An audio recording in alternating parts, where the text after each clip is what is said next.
내가 원하는 것을 나도 모를 때 미움과 분노는 나의 힘.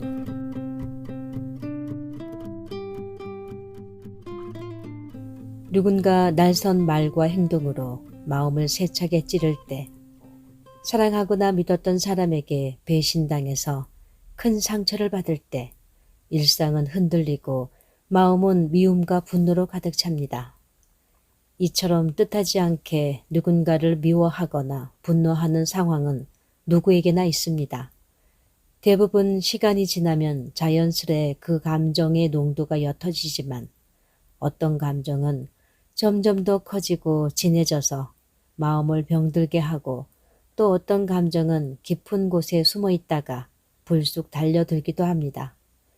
이런 감정은 대체 왜 생길까요? 또 어떻게 해야 그걸 잘 다스릴 수 있을까요?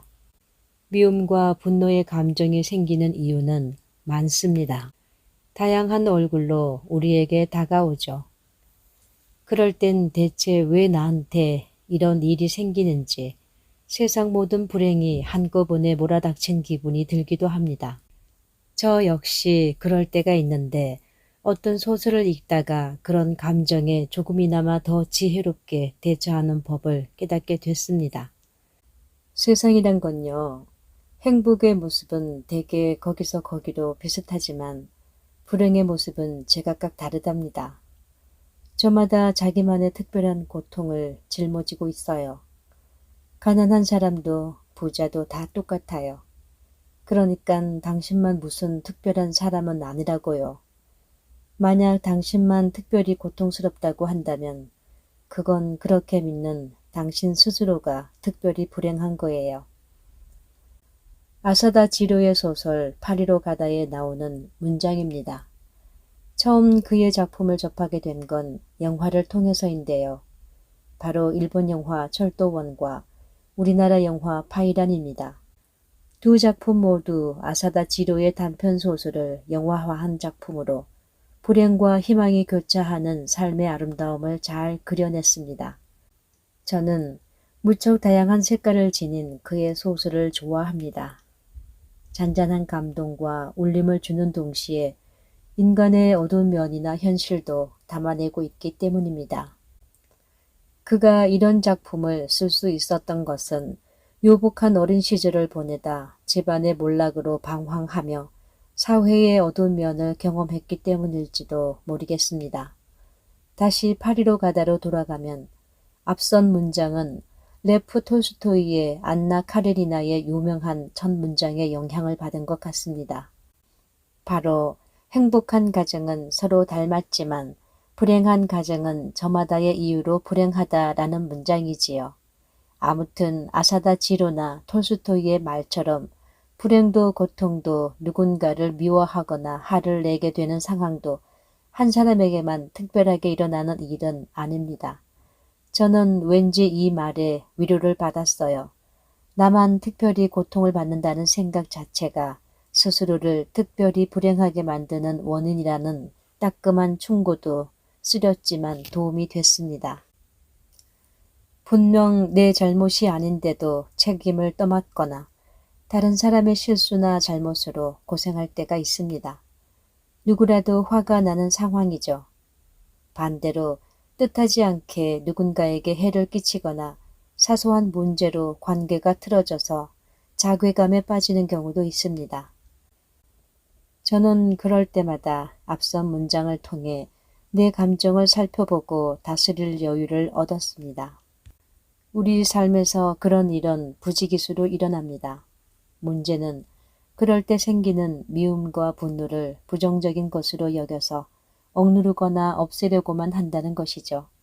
하지만 그럴 필요가 없습니다. 누구나 느끼는 자연스러운 감정이니까요. 너무 깊게 빠져 헤어나지 못하면 안 되지만 참고 억누르는 것도 해롭습니다. 그렇다면 어떻게 해야 할까요? 박연준 시인은 우리에게 이렇게 조언합니다. 큰 병이 아니더라도 자잘하게 아픈 곳이 생기면 그 자리에 몸과 마음이 묶여 오도 가도 못하게 된다. 아프다는 것은 이겨내야 할 것이 아니라 지혜롭게 겪다 보내야 하는 것이다. 그의 에세이 소란의 한 구절입니다. 시인은 아픔에 대해 이야기했지만 사실 미움이나 분노 같은 감정도 마찬가지입니다. 이겨내거나 없애려고만 하면 도리어 부작용을 겪을 수 있습니다. 마음의 병이 생길 수도 있고 트라우마에 시달릴 수도 있지요. 괜찮다고만 생각했는데 어느 날 불쑥 감정이 차올라 마음을 괴롭힐 수도 있습니다. 부정적인 감정이라고 무조건 억누를 필요는 없습니다. 괜찮습니다. 화가 날 땐 화를 내고 대신 그 이후에 차분히 마음을 돌보면 됩니다. 그 모든 게 다 잘 겪어내고 있는 과정입니다.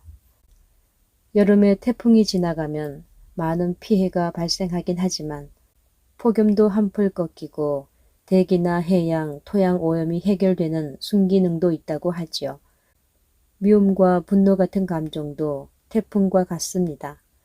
지나치게 휘말리지만 않도록 주의한다면 마음이 건강하게 유지되도록 도와주니까요. 사회적인 측면에서도 미움과 분노의 순기능이 있습니다. 사회가 정의롭지 않을 때 예컨대 고위공직자가 부정부패를 저지르고도 처벌받지 않을 때 우리는 당연히 분노하고 바로잡으려 합니다. 만약 이때 누구도 화를 내지 않는다면 어떨까요? 아마 사회 정의는 실현되지 않겠지요. 위대한 성인으로 꼽히는 공자 역시 이런 정확한 미움과 분노의 필요성에 대해 말한 적 있습니다. 노노양화편과 헌문편에는 다음과 같은 이야기가 실려 있습니다.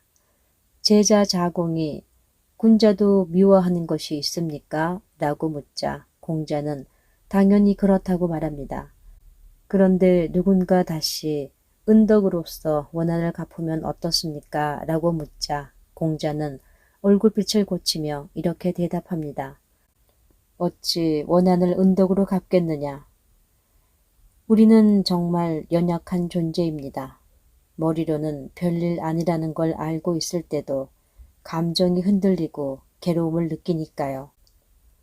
미움과 분노라는 감정이 불편하고 어렵게 느껴지는 것은 쉽게 통제가 안 될 뿐 아니라 그런 감정을 느끼면 힘이 빠지고 정신이 고갈되며 심지어 자책하는 마음까지 들기 때문입니다. 하지만 미움과 분노는 누구나 느끼는 자연스러운 감정입니다. 지혜롭게 겪다 보내야 하는 거죠. 마지막으로 지금 그 감정을 제대로 잘 떠나보내지 못했거나 누군가에게 미움과 분노를 산 일로 힘겨워하는 분들을 위해 제가 책 읽어주는 남자를 운영하면서 소개해드린 최정은님의 사연을 각색한 글을 전합니다.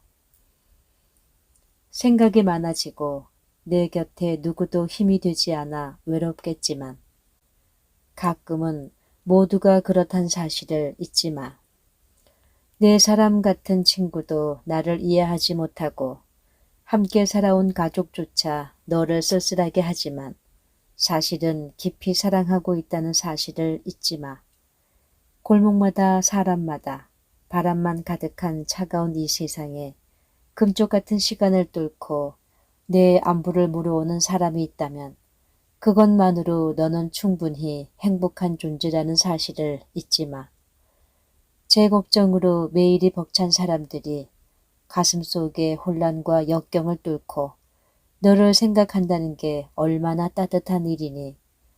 매일의 저녁이 너에게 우울을 선물해도 세상 모든 음악이 내 심장을 울려 마음이 어두워도 내 믿음이 불안해 눈물이 난다 해도 내 불안이 마음을 잡아먹는 일이 있다 해도 구름도 가끔은 햇빛을 믿지 못해 비를 쏟아내는데 누군가는 너를 위한 글을 쓰고 있다는 걸, 너의 우울을 끌어안기 위해 위로를 하고 있다는 걸. 슬퍼하지 말고 괴로워하지 않길. 바람도 가끔은 불기가 지겨워 적막하고 해바라기도 가끔은 목이 아프고 연어도 가끔은 제 갈 길이 막막해 폭포에 쓰러지곤 하는데 내가 지금 좌절이 된다고 해서 홀로 울지 않길. 너는 많은 사랑을 가진 사랑으로서 사람이 된 사랑의 존재라는 걸 절대 잊지 마.